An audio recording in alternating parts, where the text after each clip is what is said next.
खबरों की खबर is sponsored by SS public school Mirganj Gopalganj branch Machhagar Lachhiram.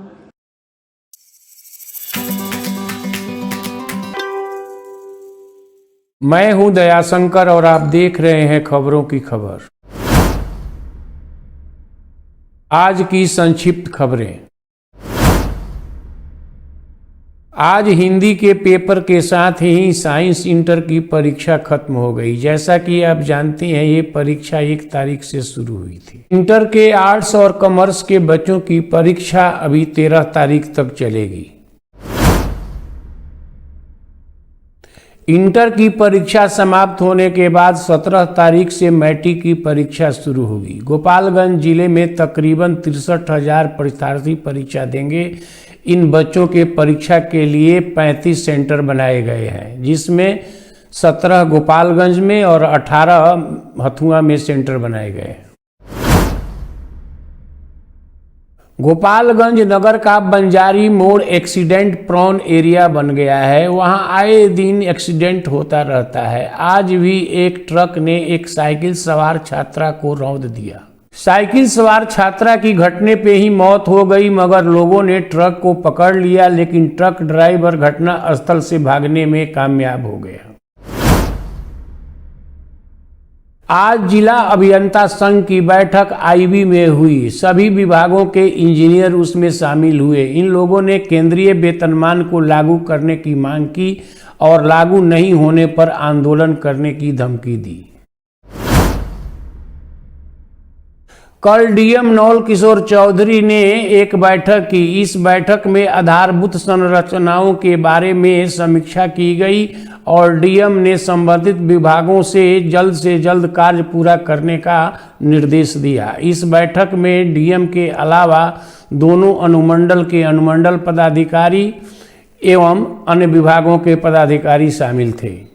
इस बैठक में डॉक्टर चौधरी ने संबंधित विभागों और खास करके पीडब्ल्यूडी से कहा कि टूटी हुई सड़कों की जल्द से जल्द मरम्मत कराई जाए। पिछले दिनों हथुआ प्रखंड के सिंघा पंचायत में गौरव स्वच्छता सम्मान समारोह एवं पर्यावरण संरक्षण पर एक कार्यक्रम का आयोजन किया गया। इस कार्यक्रम में ट्री मैन यानी कि डॉक्टर सत्यप्रकाश को सम्मानित किया गया।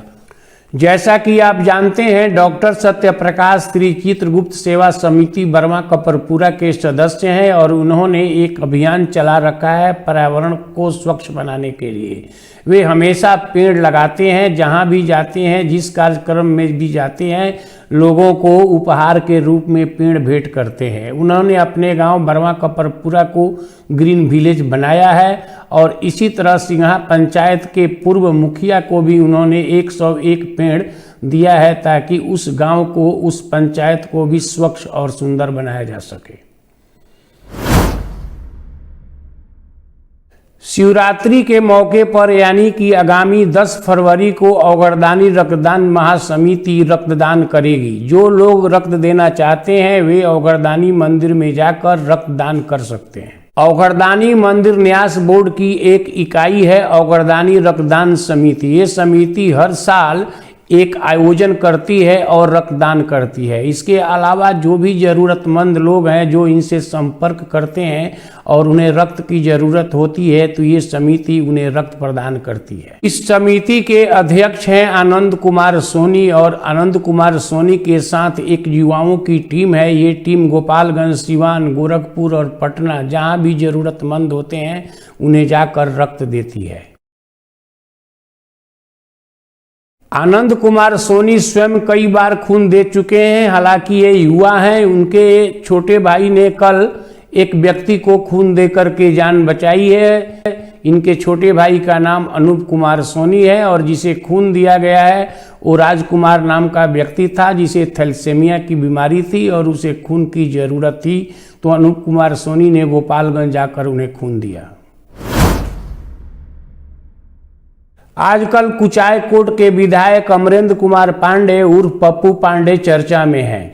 ये आजकल जगह जगह जा रहे हैं और जरूरतमंद लोगों के बीच कंबल बांट रहे हैं।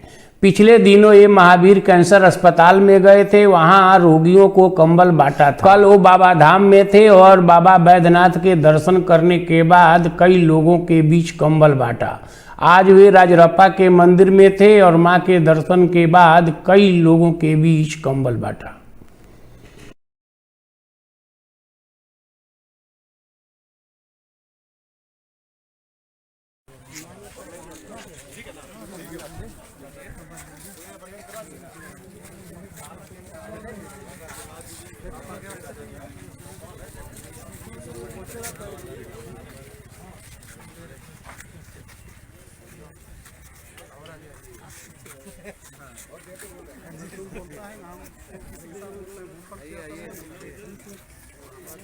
संजय आजा आजा साइड हो साइड रहिए। हाँ वही उनको बुला वो देर से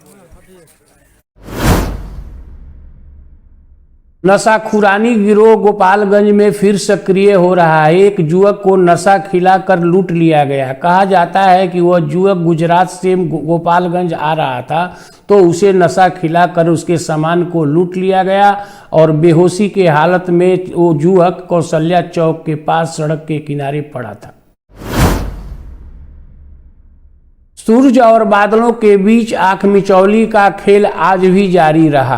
आज भी कभी सूरज उग जाता था तो कभी बादल छा जाते थे। मौसम विभाग के अनुसार बारिश होने की संभावना है और ये सूरज और बादलों के खेल अभी चलने की उम्मीद है। किसान संगठनों के आह्वान पर सड़क जाम करने की जो बात थी वो गोपालगंज जिले में बेअसर रही। आज रालोसपा के राष्ट्रीय अध्यक्ष उपेंद्र कुशवाहा का जन्मदिन है। सोशल मीडिया पर लोग उन्हें बधाई दे रहे हैं।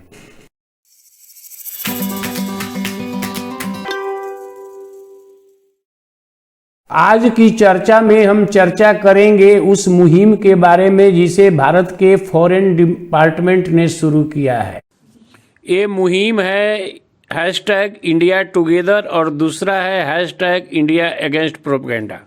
ये दोनों हैशटैग जो है भारत के फॉरेन डिपार्टमेंट ने शुरू किया है और इसलिए शुरू किया है कि जो किसान आंदोलन दिल्ली के सीमा पर चल रहा है उसको विदेशी सेलिब्रिटीज जो है अपना समर्थन दे रहे हैं। पॉप सिंगर रेहाना ने अपना समर्थन दिया था, उसके बाद मियां खलीफा ने दिया, उसके बाद कमला हैरिस की भतीजी ने भी उसको सपोर्ट किया और सबसे बड़ा जो सेलिब्रिटी थी ग्रेटा थैनबर्ग, उसने एक आंदोलनकारियों को ये बताया कि वे कैसे आंदोलन करें।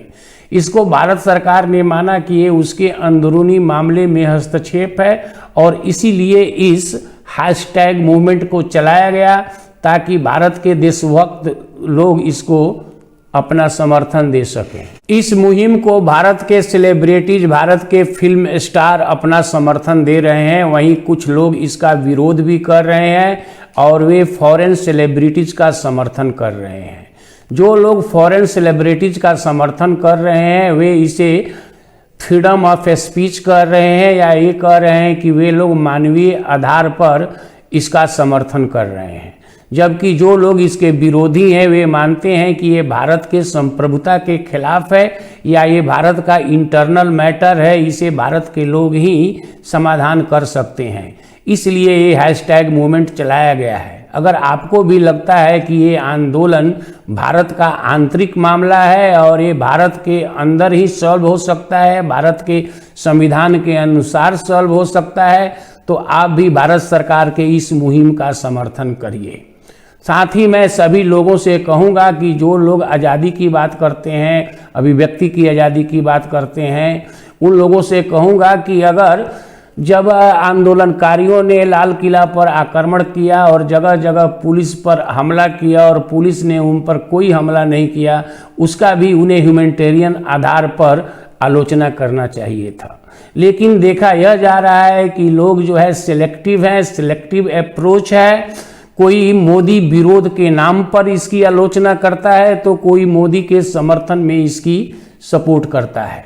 जबकि ये कृषि आंदोलन चल रहा है, ये किसानों का आंदोलन है और सरकार को भी चाहिए कि किसानों से बातचीत करके इस आंदोलन का हल निकाले। और वहीं किसानों को भी इस आंदोलन को खत्म करने के लिए लचीला रुख अपनाना चाहिए और सरकार से बातचीत करनी चाहिए और दोनों पक्षों को अपने अपने जिद को छोड़ करके बीच का रास्ता अख्तियार करना चाहिए। यही किसानों के हक में है, यही देशवासियों के हक में है। इसलिए किसान भी सोच समझकर सरकार का जो प्रस्ताव है इस प्रस्ताव पर जाएं, बातचीत करें और उसका कोई सर्वमान्य हल निकालें।